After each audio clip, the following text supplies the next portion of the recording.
Brigadier साहब, पिछले एक हफ्ते के दौरान बल्कि 5-6 दिन के दौरान जो हमने गिरफ्तारियां देखी हैं, जनरल फैज से लेकर फिर कल 3 अफसरान की और गिरफ्तारियां, जो कल गिरफ्तारियां हुई हैं उनमें तो सियासी मफादात का इशारा दिया गया है कि एक सियासी जमात के लिए ये लोग पैगाम रसानी का काम कर रहे थे।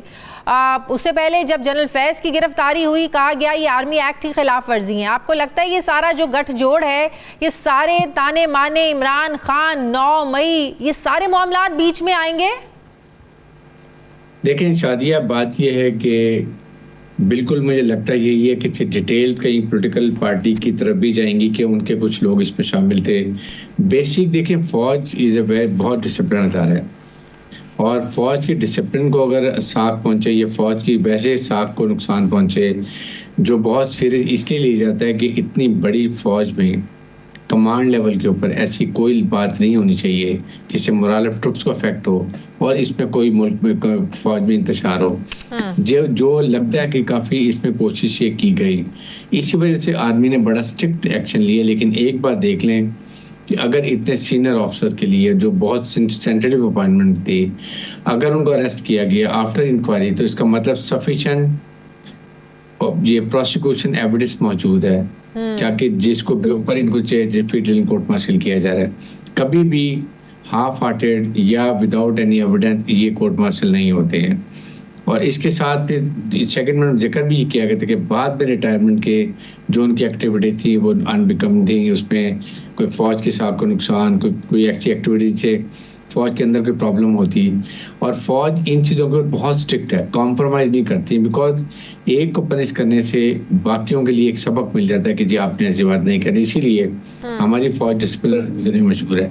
सेकंड, उसके बाद 2 हफ्ते 3 गए हैं, वो जो है 2 ऑफिसर जो थे वो इनके साथ काम कर रहे थे, इनके एरिए थे, वो उनकी पैगाम रसानी भी करते थे, सहूलतकारी भी करते थे मैं भी। और इसी वजह से उनके डिप्टी सुपरिटेंडेंट गए। मेरे ख्याल में और भी कोई जेल के सीनियर ऑफिसर को मेरे ख्याल में अरेस्ट किए, मुझे I am not sure, I have heard it so.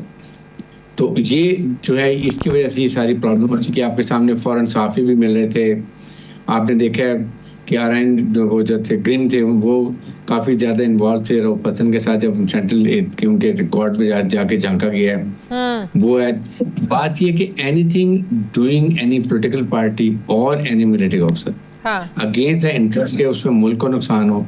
आप समझते हैं ब्रिगेडियर साहब, इमरान खान से भी इस हवाले से तहकीकात होंगी? आपको याद होगा कि खान साहब भी इस बारे में बात करते रहे हैं कि कानून साजी करवानी हो, एतमाद का वोट लेना हो, आईनी तरमीम, ऐसा कुछ भी मसला हो तो एजेंसियां मदद करती रही हैं। नून लीग हमेशा इल्ज़ाम लगाती रही है।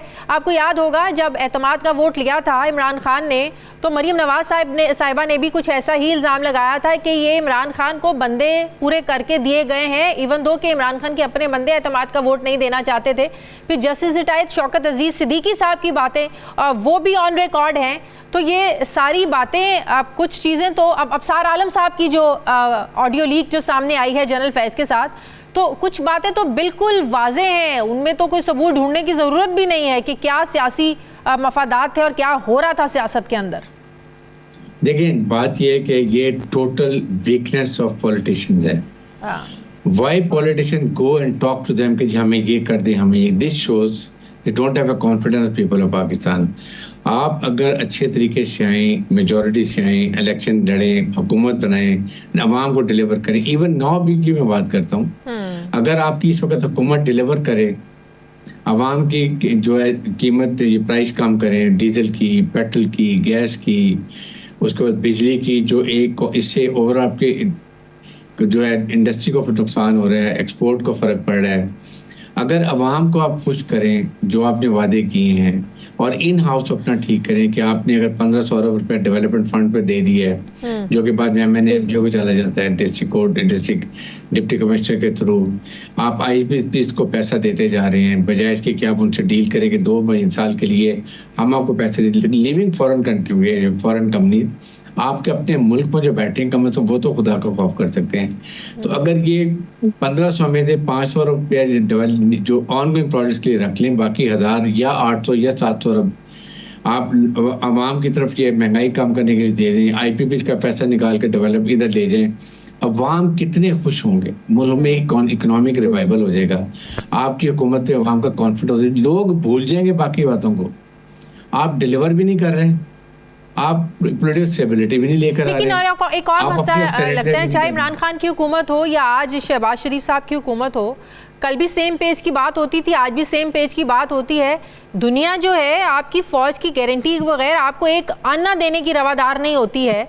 आप देखें इमरान खान के दौर में भी जनरल बाजवा साथ जाते थे, बड़े पैसे आते थे, चाहे वो अरब इमारात से हों, सऊदी अरब के पैसे हों या दूसरे ममालिक से पैसे हों, आज भी ये हिसाब है।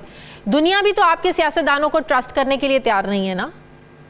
The reasons are because you haven't developed confidence. अगर आप वर्ड से कि फौज हमारे साथ एक पेज पे है, you should not say फौज तो प्राइम मिनिस्टर पाकिस्तान के आपके एक one of the state organ है, बड़ा इंपॉर्टेंट ऑर्गन है सिक्योरिटी ब्रा के लिए। आप क्यों कहते हैं? This shows your weakness, your lack of अपनी कॉन्फिडेंस। आप क्यों ना आपकी कॉन्फिडेंस इतना अपने अवाम से जो वादा किया पूरा करें, अवाम को खुशहाल करें, that people should not look toward military, then they should look toward leadership. जहाँ ही तो वीकनेस है, अभी भी आप देख लें, उनको अरेस्ट करने के बाद सब ने बोलना शुरू कर दिया, वाई यूर मीटिंग, आप कह रहे थे मुझे ये कर दे, उनकी बातें क्यों सुन रहे हैं? ना सुने। Who told us? प्रॉब्लम ये कि आपके अपनी वीकनेसेस हैं, आपके अपनी सॉफ्ट प्रॉब्लम हैं, कोताहियां हैं, जिसकी वजह से देन यू डिपेंडेंट कि जी हमें बचाएं, हमारा वोट ऑफ कॉन्फिडेंस आ रहा है, अभी हमें चैनल की प्रॉब्लम हो रही है। सो आपकी अपनी कमजोरी है, और इस वक्त चीफ ऑफ स्टाफ किसी की डिक्टेशन नहीं लेंगे। जो he is the commander, it's a command decision. उनकी कमांड में, उनके ट्रस्ट के अंदर अगर कोई इंटरफेयर करता है इंतशार फैलाने के लिए, कोई और बात करने के लिए, he will be dealt with severely. Simple सी बात है। तो शहबाज शरीफ साहब ने भी चंद रोज पहले जो कहा कि जो ताउन आज है, हमारा जो सिविल मिलिट्री रिलेशनशिप आज है, इससे पहले ये सेम पेज नहीं था, ये ताउन इससे पहले हमने कभी देखा भी नहीं।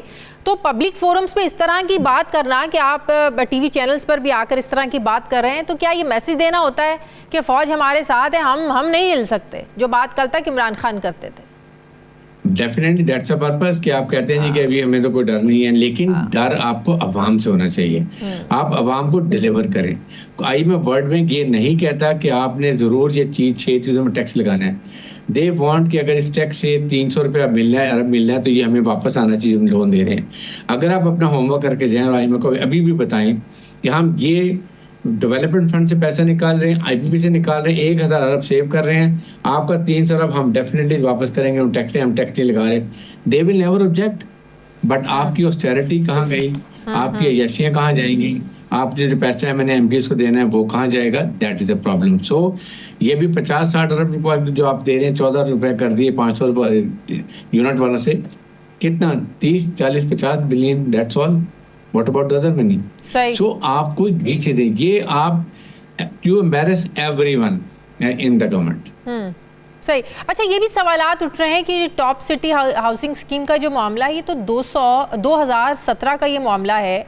पिछले साल सुप्रीम कोर्ट में उनके जो विक्टिम थे वो गए, और उसके बाद ये सारा मामला और ज़्यादा हाईलाइट हुआ। तो इतनी अरसा खामोश रहने की फिर क्या वजह थी? रिटायरमेंट का इंतज़ार था कि बाद में पकड़े? ये मामला तो 2017 से चल रहा है। देखिए 2017 का चल रहा था, लेकिन चीफ जस्टिस पाकिस्तान कब ऑर्डर किए थे? 1-1.5 साल पहले कि इंक्वायरी करें, आर्मी को कहा जी इंक्वायरी करें, और उसमें देखें क्या इन्वॉल्वमेंट है। And that is when army started doing the inquiry with the orders of implementation of order of chief justice of Pakistan.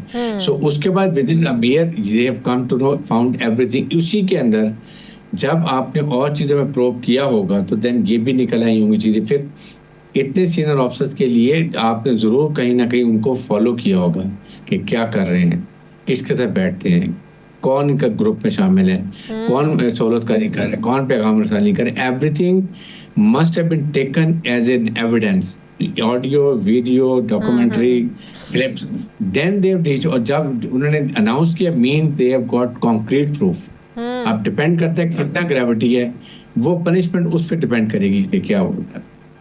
अच्छा, ये कितने ज़्यादा से ज़्यादा पनिशमेंट इसमें हो क्या सकती है? एक आर्मी एक्ट की खिलाफ वर्जी, फिर दूसरा जो कल कहा कि सियासी मफादात, ये अगर इल्ज़ामात साबित हो जाते हैं, ज़ाहिर अभी तो इन्वेस्टिगेशन हो रही है, तो ज़्यादा से ज़्यादा इसकी पनिशमेंट है क्या?